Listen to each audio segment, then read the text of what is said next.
နိုရာလေးကိုဖြည့်ဆွတ်စာကျွေးတဲ့16ရက်မြောက်နေ့မှာတော့ပန်းပွင့်စိမ်းအစာဟင်းနုနယ်ရွက်ကိုအစာအသစ်အနေနဲ့မိတ်ဆက်ပြီးတော့ကျွေးပါတယ်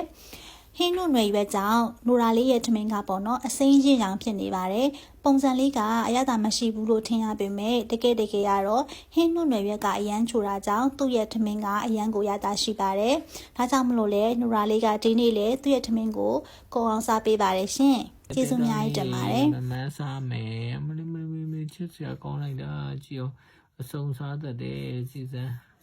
အရွယ်စုံစားတယ်အသားဆိုချက်သားစားနေပါပြီမလေးတေးတုံးလေးကလိမ်မာလိုက်တာ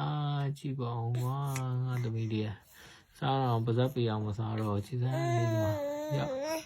ရသမီးအောင်လေးမလေးလိမ်မာလိုက်တာကြည့်ပါအောင်လိမ်မာလိုက်တာ